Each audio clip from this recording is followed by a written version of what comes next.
Spejle som Honey Monster. Og vi skal som sædvanligt gå efter den her blanket. Vi skal Spain. Her vi gå.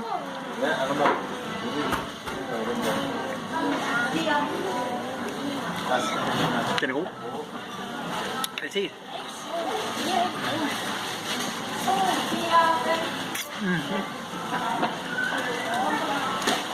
Formidabelt. Frisk og varm. Det er meget kold. Det går selvfølgelig ikke. Venlig service. Det var sgu fint. Altså, det var sgu helt fint. Så ventesiden. Det var sgu også helt fint, ligesom det plejer.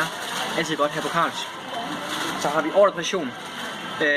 Jeg bestilte faktisk Chris Cuts, men jeg fik Chris Cut Nachos, så den vil jeg give forfærdeligt. Ja. Og så renheden. Altså min Honey Monster var ret ren. Så det er bare godt. Yes. Og så hele tiden tryk. Vil jeg anbefale den her Honey Monster til folk?